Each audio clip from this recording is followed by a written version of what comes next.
So my experience so far, let's see, we're in month 10, has been incredible.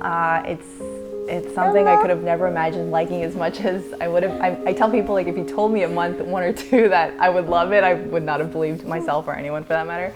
But in the beginning it was really, really rough, not gonna lie. It takes persistence, it takes a lot of just putting baby to boob. It takes a lot of adjustment in terms of understanding that the kid sometimes doesn't always know what to do. The baby is also learning how to breastfeed. My husband and I actually also took a breastfeeding class that was put on by lactation consultants. And we learned, man, there are so many benefits to breastfeeding that formula literally doesn't have in its composition. I will say emotionally, there are quite a few that I wasn't necessarily prepared for.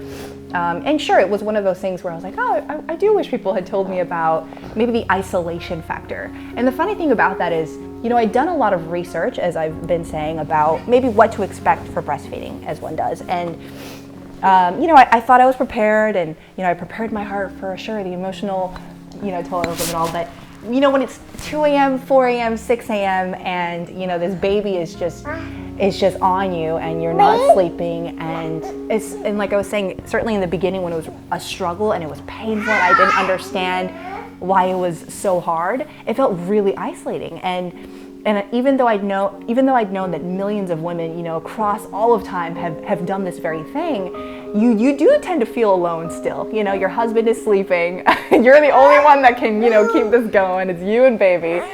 And you do feel, you know, bouts of isolation and loneliness. And that was something I wasn't necessarily prepared for. You know, it was 4 a.m. and it was like, who can I talk to? You know, who do I relate to? But, you know, one thing I've gotten a lot better about now is connecting with other moms, I think, through social media. And in that way, social media is really cool.